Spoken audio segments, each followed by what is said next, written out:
À l'époque de nos grands-parents, c'était papy qui était chargé d'aller chercher l'argent pour tout le foyer et aujourd'hui, monsieur et madame travaillent tous les deux.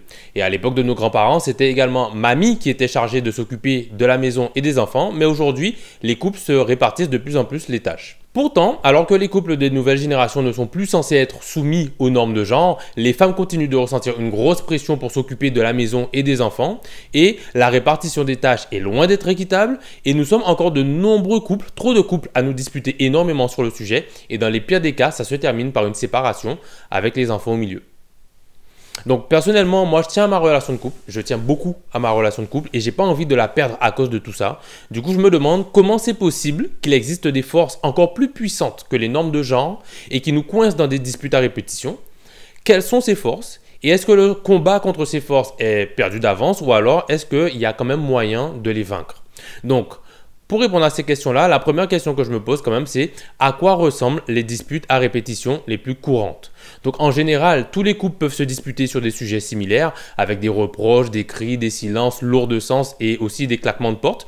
Mais tous les couples n'ont pas les mêmes personnalités et du coup, les disputes peuvent se dérouler de manière différente. Donc là, je m'intéresse particulièrement aux dynamiques des différentes disputes de couple.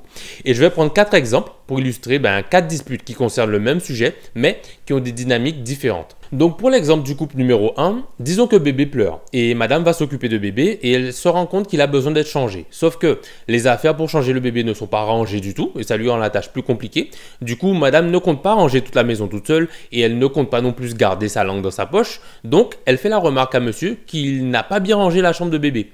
Mais monsieur se vexe et se met à son tour à critiquer la manière dont madame a mal rangé la cuisine, ce qui l'a empêché de mieux ranger la chambre. Mais madame se vexe du coup en retour et ils se font des reproches à tour de rôle. Le ton monte, ils s'énervent jusqu'à couper brutalement la communication. Alors, dans cette dynamique-là, en fait, les deux partenaires, il y a des chances qu'ils aient un schéma de critique excessive et d'idéaux exigeants. C'est-à-dire que tout le monde a envie que les choses soient bien faites. Et tout le monde a la critique facile quand les choses ne sont pas bien faites. Ça fait que la moindre chose qui n'est pas bien faite va engendrer un sentiment d'inconfort, de oh là là, ça c'est pas bien fait, ça c'est pas bien fait, ça c'est pas bien fait. Et que ce soit envers eux-mêmes ou envers monsieur ou envers madame, ils vont avoir la critique facile de se dire oh là là, je suis trop nul, j'ai pas bien fait les choses. Ou si c'est madame qui ressent ça, oh là là, monsieur est trop nul, il a pas bien fait les choses encore une fois. Donc, quand les deux personnes, les deux partenaires de couple sont soumis à ce schéma-là, ça donne des disputes à répétition où il y a des critiques qui vont de l'un à l'autre. On se fait des reproches sans cesse et les critiques n'arrêtent pas en fait. C'est ça la dynamique de la dispute. Alors, d'où vient ce schéma? Le plus souvent, c'est soit... dans l'éducation, quand le monsieur et madame étaient enfants, ils avaient sûrement soit des parents qui étaient très critiques envers eux-mêmes, qui ils pouvaient pas faire un pas sans que maman, enfin, du coup la grand-mère ou le grand-père les critique, et ils ont grandi en se disant que ok, en fait le monde c'est comme ça. Chaque fois que je vais faire un truc, je vais me faire critiquer. Et eux-mêmes, ils ont commencé à développer cette habitude de chaque fois que quelqu'un fait quelque chose, ils critiquent, pareil. Ils reproduisent ce qu'ils ont appris du comportement de leurs parents. Ce schéma-là est aussi associé à des normes élevées, c'est-à-dire que ces personnes-là ont tendance à vouloir bien faire les choses et elles ont tendance à bien faire les choses quand elles ont le temps, quand elles ont les ressources, mais quand bébé vient d'arriver, on n'a plus autant de temps qu'avant, on n'a plus autant de ressources qu'avant et on n'a pas la même capacité à bien faire les choses qu'avant. Donc c'est pour ça que il y a plein de choses qui sont faites, les tâches ménagères sont faites, les soins du bébé sont faits, mais pas avec le même niveau d'exigence qu'on aurait aimé. Du coup, ça déclenche ce besoin de dire « Ouh là là, c'est pas bien fait et il faut que je le fasse savoir ». Donc ça, c'est une première dynamique par exemple. Donc pour un deuxième exemple, avec un couple numéro 2, disons que même situation, bébé pleure, maman va s'occuper du bébé et elle se rend compte qu'il a besoin d'être changé. Sauf que elle trouve que les affaires pour changer bébé ne sont pas bien rangées. Du coup, madame prend sur elle et range la chambre juste après avoir changé bébé. Mais ensuite, elle va dans la cuisine qu'elle ne trouve pas bien rangée. Du coup, madame prend sur elle et range la cuisine. Mais ensuite, elle va dans la salle de bain qu'elle ne trouve pas bien rangée. Du coup, madame prend sur elle et range la salle de bain. Sauf que là, ça commence à la fatiguer, ça commence à l'énerver. Donc, monsieur qui préparait la cuisine demande à madame ce qu'elle veut manger ce soir et elle lui répond que ouais, ben, si la cuisine est aussi bien rangée, enfin, si toi, monsieur, tu vas cuisiner aussi bien que tu as rangé la chambre de bébé et la cuisine et la salle de bain, ben ça sert à rien que de toutes les manières, ouais, vaut mieux que je le fasse moi-même, quoi. En fait, elle se dit que ouais, il faut qu'elle fasse tout toute seule dans la maison. Donc forcément, monsieur se vexe, il rétorque que bah, peu importe la quantité de ménage qu'il fait, peu importe la quantité de tâches ménagères qu'il fait, madame n'est jamais contente et que du coup, quand il dit ça, madame se vexe également, madame continue les reproches et monsieur, quant à lui, il se renferme jusqu'à couper brutalement la communication. Donc là, c'était un peu le même sujet de départ, sauf que c'est un couple différent, donc il réagit de manière différente. Donc dans ce cas-là, madame a plutôt un schéma d'abnégation et monsieur a plutôt un schéma d'échec. Alors, c'est pas pour dire que monsieur a échoué cette fois-ci ou madame a fait preuve d'abnégation juste cette fois-ci. C'est plus une dynamique qui va souvent avoir tendance à se répéter quand, par exemple, madame a grandi dans un environnement familial où, en fait, la règle, c'était que, bon ben voilà, il faut faire passer les besoins des autres avant ses propres besoins. Et c'est devenu une manière de fonctionner. Donc peut-être que, étant petite, on ne lui demandait pas beaucoup ce dont elle avait envie, ce dont elle avait besoin. Donc elle a appris à ok, en fait, ouais, moi mes besoins ne sont pas importants. Peut-être que même quand elle exprimait ses besoins, on lui faisait comprendre que comment oses-tu exprimer tes besoins, c'est pas toi qui décides ici, donc on va pas prendre en compte tes besoins. Non, on va pas faire ça. Du coup, elle grandit avec, ben, en tout cas, ça devient une vérité pour elle de se dire que ok, mes besoins ne sont pas importants. Qu'est-ce qui est important ? Les besoins des autres. Donc, je vais faire preuve d'abnégation tout le temps, en toute situation, pour pouvoir prendre soin des besoins des autres. Donc, elle grandit comme ça et arrivée à l'âge adulte, une fois que ben, elle est en couple, ces disputes de couple vont avoir tendance à être déclenchée justement parce qu'elle prend en charge beaucoup de choses, parce qu'elle veut répondre aux besoins des autres. Elle ne va pas répondre à ses propres besoins. Elle va être frustrée. Et quand elle va faire la remarque, bon ben, ça va être un peu de manière passive-agressive, ou en tout cas, voilà, elle va prendre sur elle jusqu'à ce que ça explose. Et quand ça explose, ça va déclencher la dispute. Monsieur, quand il a un schéma d'échec, ça veut dire que pour lui, c'est une vérité générale que peu importe ce qu'il va faire, de toutes les manières, il va mal le faire, ou il ne va pas réussir, ou ça va être mal jugé en tout cas. Il a ce schéma d'échec. Pourquoi ? Parce que sûrement, il a grandi dans un environnement où il n'a pas eu beaucoup de victoires, ou même s'il il faisait des choses, ces choses, le résultat de ses actions pouvaient être interprétés comme des victoires ou comme des réussites ou comme des étapes d'apprentissage, mais ça se trouve, ben lui, l'environnement dans lequel il a grandi n'a pas considéré qu'il était en train d'apprendre et qu'il était en train de progresser sur son chemin d'apprentissage. Son environnement à lui, c'était plutôt tu n'arrives à faire que ça, ben t'es nul en fait. Comment ça t'a pas réussi tel truc, t'es pas si fort que ça, ce genre de choses. Et du coup, ça fait qu'arrivé à l'âge adulte, il a la profonde conviction que il va pas pouvoir réussir beaucoup de choses dans la vie. Il va essayer des choses, il va mettre en place des actions, mais que ça va pas être perçu comme des réussites et que, il va toujours devoir souffrir d'une forme d'échec ressenti. Donc ça fait que même quand arrivé à l'âge adulte et qu'il est en couple avec madame et que il va vouloir bien faire les choses, il va vouloir ranger la chambre de bébé, ranger la cuisine, ranger la salle de bain, il va vouloir tout bien ranger, mais il va le faire en se disant que bon, de toute façon, il y a de grandes chances que de toutes les manières, ça ne satisfait pas madame. Donc il ne va pas mettre ses meilleurs efforts, il va les faire, mais il ne va pas mettre les meilleurs efforts, il ne va pas faire en sorte d'être perfectionniste, il va se dire, bon, ben, je le range d'une manière qui soit cohérente avec le fait que de toutes les manières, ça va être jugé comme un échec. Donc ça fait que même si il peut avoir de la bonne volonté, il peut vouloir faire pas mal de choses, mais il ne va pas les faire avec un niveau d'exigence hyper élevé. Donc forcément, quand madame arrive et qu'elle voit que ce n'était pas le niveau super élevé qu'elle attendait, elle va faire des remarques, ce qui va confirmer à monsieur que de toute façon je le savais, peu importe ce que je fais, c'est toujours un échec avec toi. Donc ça, c'est une deuxième dynamique qui peut arriver également souvent dans les couples sur le sujet. Alors, une troisième dynamique qu'on peut avoir, donc avec un autre couple numéro 3, donc même situation. Bébé pleure, madame va s'occuper de bébé et elle se rend compte qu'il a besoin d'être changé. Sauf que la chambre de bébé n'est pas encore rangée, du coup, madame ne prend pas sur elle pour tout faire toute seule, non. Madame ne critique pas non plus monsieur pour la chambre qui n'est pas rangée. Parce que monsieur a rangé, dans ce cas-là, hein, monsieur a rangé la salle de bain, il a rangé les WC, il a rangé la salle de bain des parents. Et au contraire, du coup, madame dit à monsieur qu'elle a besoin de soutien. Et elle lui demande s'il peut venir ranger la chambre pendant qu'il s'occupe de bébé. Donc monsieur accourt immédiatement, il range la chambre, rapide, efficace, et il sort de la chambre sans dire un mot. Donc madame est déçue, elle ne comprend pas, du coup elle se dit ouais, il y a eu un manque d'interaction. Du coup elle relance la conversation. Elle demande à monsieur ce qu'il veut manger ce soir. Mais comme la cuisine n'est pas encore rangée, elle dit à monsieur qu'elle a besoin de soutien et elle lui demande s'il peut ranger la cuisine pendant que elle, en tout cas avant que elle ne se mette à cuisiner. Donc monsieur accourt en soupirant, il range la cuisine, rapide, efficace, et il sort de la cuisine aussi vite qu'il est rentré, en soupirant d'un air énervé. Du coup, madame se vexe. Elle dit à monsieur qu'il a tout le temps l'air énervé dès qu'elle lui adresse la parole et qu'elle aimerait bien se sentir soutenue. Monsieur, lui, il est visiblement vexé à ce moment-là, mais il ne répond rien. Il prend ses clés de voiture, il se dirige vers la sortie en disant à madame qu'il va faire les courses, qu'il a déjà fait la liste et que si elle a besoin de quelque chose, de lui envoyer un SMS et puis il referme la porte derrière lui. Donc ça, c'est une troisième dynamique qu'on peut souvent retrouver aussi dans les conflits de couple. Donc là, c'est des couples différents. Et là, ce qu'ils ont de différent, c'est que sûrement, il y a de bonnes chances que monsieur soit dans un schéma de surcontrôle émotionnel, tandis que madame est dans un schéma de carence affective. Donc le schéma de carence affective, c'est un peu ce qu'on appelle communément le manque affectif. Donc, c'est pas juste que là tout de suite elle est en train de manquer d'affection, mais c'est sûrement que elle a grandi avec des parents qui lui ont pas forcément donné régulièrement de l'attention, de l'affection, qui lui ont pas forcément souvent dit je t'aime, qui lui ont pas forcément souvent fait des câlins, et à tel point qu'elle a ressenti le manque de manière continue pendant très longtemps, jusqu'à ce qu'elle se dise qu'en fait mes parents ils vont pas me donner d'affection, ils vont pas me faire des câlins, ils vont pas me dire je t'aime, ils vont pas me montrer leur amour. D'ailleurs je sais même pas, je suis pas sûr en fait qu'ils m'aiment.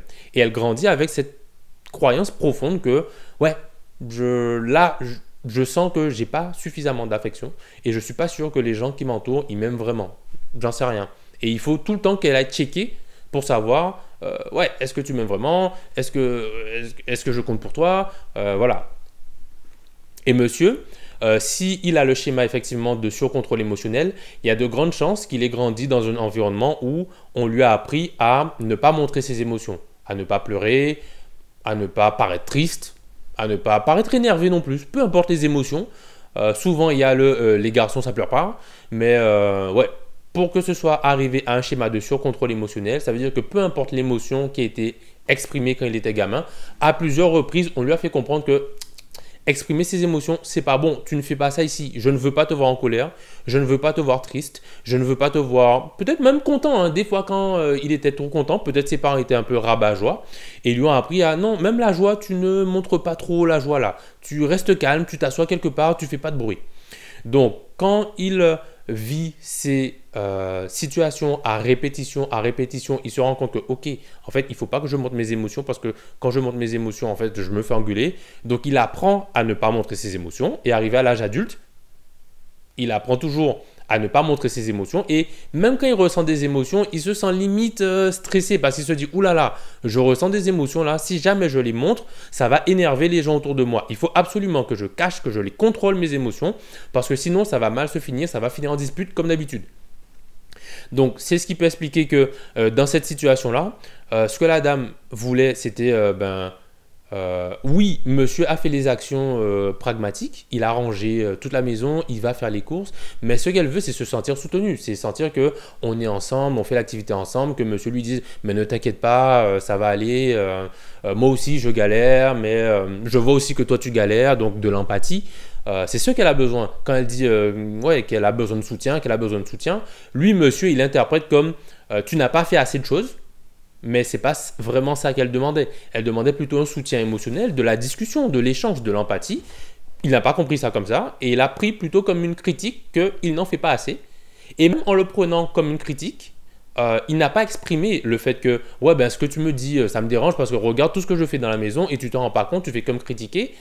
Il ne l'a pas exprimé parce qu'il n'a pas le droit d'exprimer ses émotions. Donc qu'est-ce qu'il fait? Il prend ses clés de voiture, il continue à aller faire des tâches opérationnelles, je vais faire les courses et il n'exprime pas le fait que peut-être ça l'a blessé, ce que la femme lui a dit, ou peut-être qu'il y a eu une incompréhension, il ne va pas l'exprimer. Il va plutôt se dire, ok, c'est quoi la problématique concrète là, et il va chercher une solution à cette problématique concrète, pragmatique, sans forcément apporter une solution sur le plan émotionnel. Et donc, ça fait que ce schéma de dispute peut se reproduire de manière continue, encore et encore, sur des sujets différents, mais en tout cas, ça va être la même dynamique. Donc voilà, 3 exemples de dynamiques de couple qui peuvent souvent se reproduire, qu'on peut voir souvent, soit vous le vivez vous-même, soit vous pouvez le voir autour de vous, chez vos amis, chez vos parents, ce genre de personnes qui sont proches de vous. Il y a d'autres schémas qui existent, donc il y a d'autres dynamiques de couple qui sont possibles, mais c'était celles qui, jusque-là, j'ai identifiées parmi les plus récurrentes que moi-même je peux vivre également. Maintenant qu'on a identifié ces dynamiques-là, on pourrait demander, mais ok, maintenant qu'on connaît la cause, pourquoi ça se reproduit quand même encore et encore? Une fois qu'on a identifié le schéma, pourquoi ça ne s'arrête pas en un claquement de doigts? Ben parce que c'est beaucoup plus difficile de changer une habitude qui est liée à l'identité qu'une habitude qui est un peu impersonnelle. Genre, ouais, j'ai pris l'habitude de laisser le robinet ouvert quand je brosse mes dents. Si on me fait la remarque 1 fois, 2 fois, 3 fois, au bout d'un moment, je vais me dire, ouais, bon, ça ne sert à rien que je laisse le robinet ouvert. Je peux m'entraîner à prendre l'habitude de fermer le robinet. J'y suis pas attaché. C'est pas important pour moi de garder le robinet ouvert. Par contre, si j'ai développé des habitudes et que ces habitudes-là sont propres à mon identité, ça fait partie de moi, c'est-à-dire que je suis une personne qui maîtrise ses émotions. Je suis fier de moi parce que je maîtrise mes émotions. Je ne laisse pas mes émotions je ne me laisse pas emporter par mes émotions parce que se laisser emporter par les émotions, c'est mal. Donc, garder le contrôle sur les émotions, c'est important et ça fait partie de moi. Je suis fier de ça. Je vais avoir beaucoup de mal à me séparer de cette habitude de ne pas m'exprimer quand je ressens des émotions.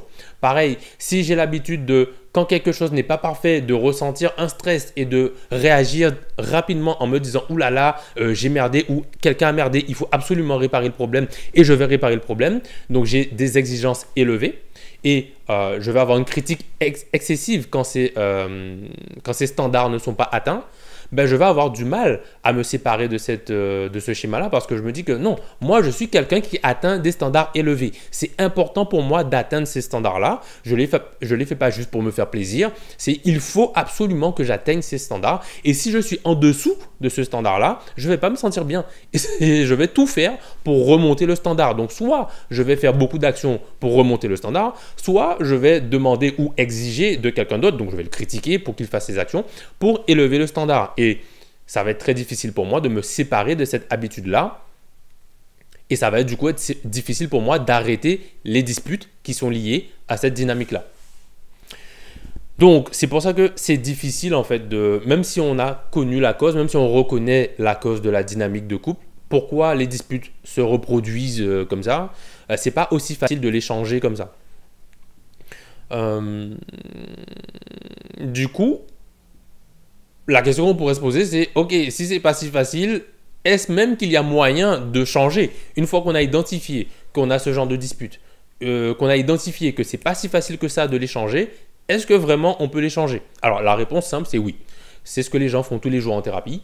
Les gens vont en thérapie et ils apprennent des compétences pour pouvoir changer leur manière de voir le monde, changer leur manière de changer leurs croyances, changer les croyances qu'ils ont à propos du monde, à propos des autres personnes, à propos de ce qu'il faut faire et de ce qu'il ne faut pas faire, à propos de ce qui est bien et de ce qui est mal. Il y a moyen de déconstruire tout ça. Comme on peut déconstruire les normes de genre, on peut déconstruire le fait qu'il faut absolument atteindre des normes élevées ou, bon, si on est là aujourd'hui, c'est pas grave, on va faire le ménage demain ou on va faire différemment, on va s'améliorer en continu, mais il n'y a pas besoin de s'affoler tout de suite si on n'a pas atteint tel standard aujourd'hui. On peut changer ce genre de choses. Par contre, ce qui est pas évident, c'est que la thérapie, ça soigne ce genre de choses, ça traite ce genre de comportement, ça permet de déconstruire ce genre de choses, mais on n'a pas envie d'aller en thérapie parce que la thérapie, c'est un peu stigmatisé, ça fait maladie, on est malade, ça fait limite je suis fou. Et personne n'a envie de dire ouais, moi je vais voir le psy parce que ça équivaut à dire ouais, moi je suis fou. Personne n'a envie d'aller socialement. Ouais, limite ça retire du statut social d'avouer publiquement qu'on va voir le thérapeute, qu'on va voir le psychologue, qu'on va faire une thérapie de couple. C'est pas hyper valorisant, donc on voit pas l'intérêt d'aller faire ça. Alors bon, là je parlais sur le fait de le dire publiquement, mais même pour soi, ouais, moi je sais que j'avais beaucoup de mal au début, les premières fois ou avant, quand j'avais pas encore consulté un psy, je me disais mais non, j'ai pas envie d'aller voir un psy parce que la personne va me juger. La personne va me dire ouais mais non t'exagères, t'es pas vraiment malade, t'as rien, c'est juste dans ta tête. Et puis voilà.